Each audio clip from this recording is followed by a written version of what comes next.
Hello, hello, hello. Welcome. We are talking processed, minimally processed, and ultra processed foods today. Hi, I'm Dr. Stephanie Fine. I am here to talk to you all things weight loss. And my whole point is to make sure you can keep it off forever because if you lose it and gain it back, waste of time. So we learn how to lose it and keep it off forever. And today we're talking about processed foods. I was talking to someone who wasn't sure what the definition was, and so that's why we're talking about it. Um, so here it is. Unprocessed or minimally processed foods are anything that you eat the way it comes in the earth. So a pear, you pick up a carrot from the ground. Like if you eat it that way, it's minimally processed or unprocessed. And what's great about that is it's designed for our bodies. So it has a good amount of fiber and water in there and other stuff that comes in packages like vitamins and nutrients in the best delivery system possible. That's what we're looking for. So they've done tons of studies to show this, that taking a vitamin is not the same as eating the foods that have the vitamin. There are some things we don't even know yet how they get into your system in a better way than taking it in a pill that we've processed. So eating your vitamins are always better. Sometimes we can't do that, and so then we have to take supplements. Totally fine. Can't eat vitamin D because most of it's from the sun, so we can take a supplement. It's not. It helps us and it will raise your vitamin D, but the best way to get it is from being outside on a regular basis, that sort of thing. So same with foods. Getting the best nutrients and the best packaging is in the way that it comes from the earth. So that's unprocessed, minimally processed. So then processed foods means things like bread and pasta. So flour is actually a highly processed food because it's from wheat.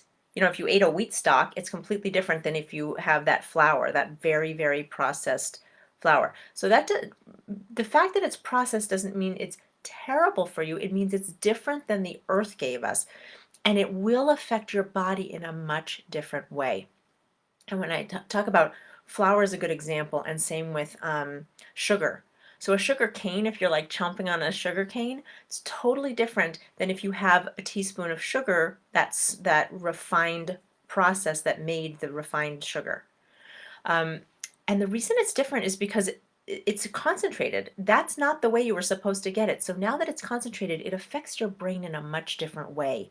It's a concentrated hit rather than easing you out of it by having you chomp, head, which would be very different than having a piece of bread.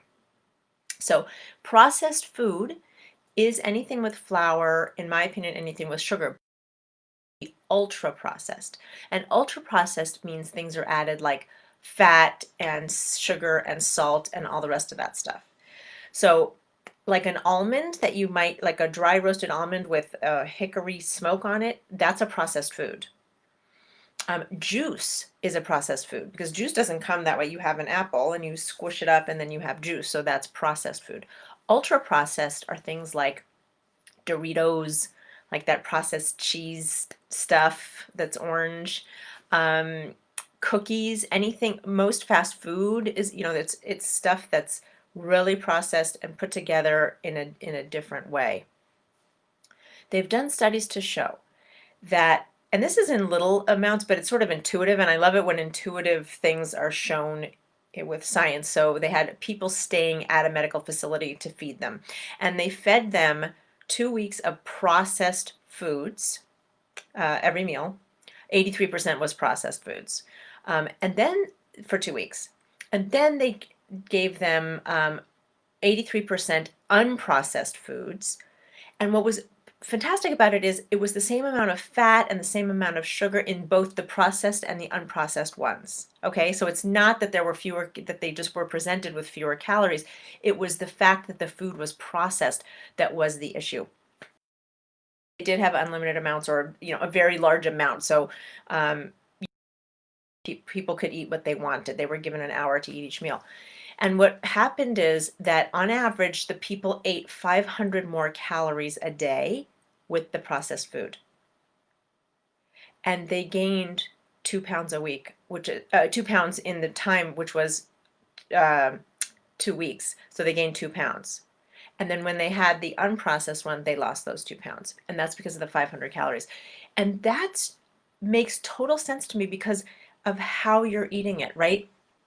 Again, an apple is a whole thing with fiber and everything. If you have the juice, you can drink 4 apples very easily.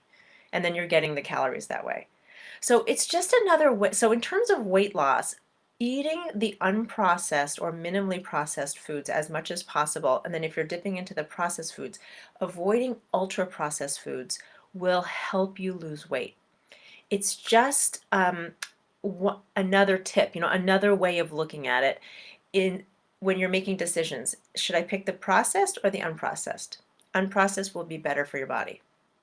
And that's just every time.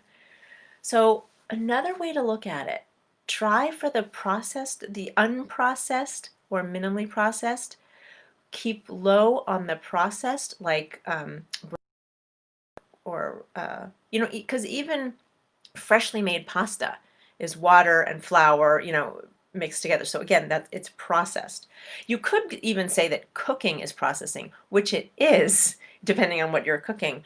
But obviously that's minimally depending on what you're doing, right? So think about that. Minimally processed, unprocessed as much as possible. If you're looking to be healthy or lose weight, you're getting the most nutrients you can out of your food that way, and just check that you're low on the ultra processed stuff. And that's another way that we can lose weight and keep it off, because that's something that is better for our bodies and something we can get in the habit of doing. I always love talking to you. I will see you again next week. Bye.